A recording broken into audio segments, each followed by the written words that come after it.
আসসালামু আলাইকুম। Hello everyone. আশা করি আল্লাহর অশেষ রহমতে সবাই ভালো আছেন, সুস্থ আছেন এবং নিরাপদে আছেন। আল্লাহর অশেষ রহমতে আমিও ভালো আছি। শুরু করছি নতুন দিনের নতুন আরেকটি ভিডিও। আমার নতুন ভিডিওতে আপনাদের সবাইকে আমন্ত্রণ জানাই। যে যেখান থেকে দেখছেন বা শুনছেন প্লিজ একটা লাইক দিয়ে আমার ভিডিওটা দেখা কন্টিনিউ করবেন। এই যে প্রথমেই দেখলেন আমি সব কিছু আগে গুছিয়ে নিয়েছি। চিংড়ি মাছ, পেঁয়াজ, কাঁচামরিচ এগুলা কেটে কুটে সব কিছু রেডি করেছি। আর এখন আমি পটাপট রান্না করে নিব। সব কিছু গুছিয়ে রান্না করলে একটু রান্নাটা তাড়াতাড়ি হয়ে যায়। এই যে প্রথমেই দেখলেন আমি পেঁয়াজ মরিচ ভেজে তারপর আমি চিংড়ি মাছটাও দিয়ে দিলাম। চিংড়ি মাছ দিয়ে আদা রসুন বাটাও দিয়ে দিলাম, দিয়ে হালকা ভেজে নিব। এই যে ভেজে নিয়ে তারপর আমি পানি দিয়ে দিলাম।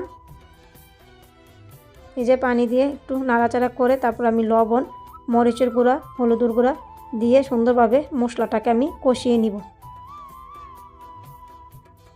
এই যে আমার মশলাটা কষানো হয়ে গেল, তেল উপরে ভেসে আসলো। তারপর আমি মিষ্টি কুমড়া আর আলু আগেই কেটে কুটে রেখেছিলাম। সকালবেলায় রোদে বসে কাটাকুটি করে রাখি, বিকালবেলা যেন আমি তাড়াতাড়ি করে রান্নাটা করে নিতে পারি। কেননা 3:30 বাজে রান্না করতে আসলে 4টার আজান আবার দিয়ে দেয়। 4টার আজানের সাথে সাথে কিন্তু অনেকক্ষণ সময় আর লাগে না, মাগরিবের আজান আবার দিয়ে দেয়। এই জন্যই বিকালবেলা একটু তাড়াহুড়োর মধ্যেই রান্নাটা করে নিতে হয়।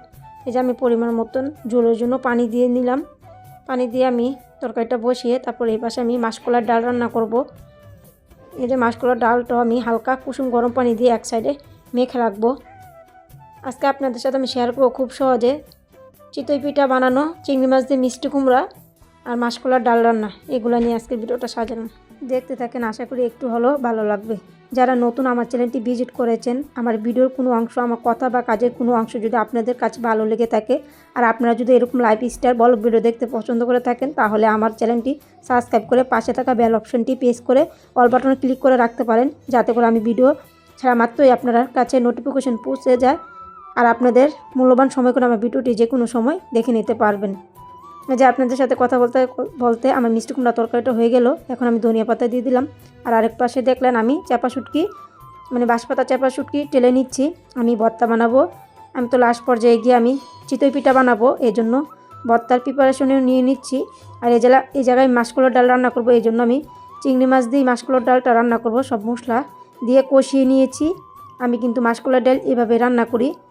তারপর আমি মাসকলার ডালটা যেভাবে আমি মেখে রেখেছিলাম পানি দিয়ে, তারপরে মাসকলার ডালটা দিয়ে দিয়েছিলাম, দিয়ে পরিমাণ মতন এই জায়গায় পানি দিয়েছি। এই যে পানি দিয়ে আমি বসিয়ে রাখলাম। তারপরে এই পাশে আমি চিতই পিঠার ডোটা বানিয়ে নিব। আর আমি এই জায়গায় ফ্রিজে এগুলো চালের গুঁড়াগুলো রাখছিলাম। তারপরে এই জায়গায় আমি 2 কাপ দিলাম আর 1 কাপ আটা দিব, দিয়ে পরিমাণ মতন লবণ দিব। আর এই জায়গায় আমি খাবার সোডা অল্প একটু দেব, যাতে পিঠাটা একদম ফুলে ওঠে। আর এই জায়গায় আমি কুসুম গরম পানি দিয়ে ডোটা সুন্দরভাবে মেখে নিব। আর প্রথমে পুরো পানি দেওয়া যাবে না, আস্তে আস্তে পানি দিয়ে আস্তে আস্তে ডোটা মেখে নিতে হবে। এই যে প্রথম দেখলেন আমি পানি দিয়েছি, তাই আমি এই জায়গায় 3বারে পানি মিশিয়ে ডোটা সুন্দরভাবে করে নিয়েছি। এই যে আমার ডোটা এরকম হলো। তারপরে আমি এক সাইডে রেখে দিব। তারপরে এই পাশে আমার মাসকলার ডাল রান্নাও হয়ে গেল। এর ফাঁকে কিন্তু আমি আসর নামাজটাও পড়ে আসছিলাম। তারপরে আমি ধনিয়া পাতাও দিয়ে দিয়েছি। এই যে আমি অফ ক্যামেরাতে তরকারিগুলা পরিবেশন করে নিলাম, মিষ্টি কুমড়া, চিংড়ি মাছ দিয়ে মাসকলার ডাল। আর এখন আমি পিঠাগুলা বানাবো। এই যে বিসমিল্লাহ বলে একটা দিচ্ছি, দেখা যাক পিঠাগুলা কেমন হয়। মোটামুটি হয়, বেশি ভালো হয় তেমনও না, আবার বেশি খারাপ হয় তাও না। মোটামুটি বাসায় বানিয়ে খেতে পারি, কিনতে হয় না। এই যে দিয়ে তারপর আমি উপর দিয়ে একটু পানি দিয়ে দিলাম। এই যে মাশাল্লাহ প্রথম পিঠাটা এরকম হয়েছে, যতটুকু পারি এতটুকু বানিয়ে খাওয়ার মতো। তারপর আমি একে একে পিঠাগুলো বানিয়ে নিচ্ছি। আর আমার ভিডিওর কথা বা কাজে কোনো ভুল ত্রুটি থাকলে তো প্লিজ একটু ক্ষমা সুন্দর দৃষ্টিতে দেখবেন মিষ্টি আপুরা। আর যে মিষ্টি আপুরা ভিডিও দেখতে দেখতে এতটুকু চলে আসছেন, প্লিজ মিষ্টি আপুরা লাইক দিতে বলে গেলে একটা লাইক দিয়ে যাবেন। এই যে আমার পিঠাগুলো প্রায় কমপ্লিট হয়ে গেল। এই যে মাশাল্লাহ পিঠাগুলো এরকম হয়েছে।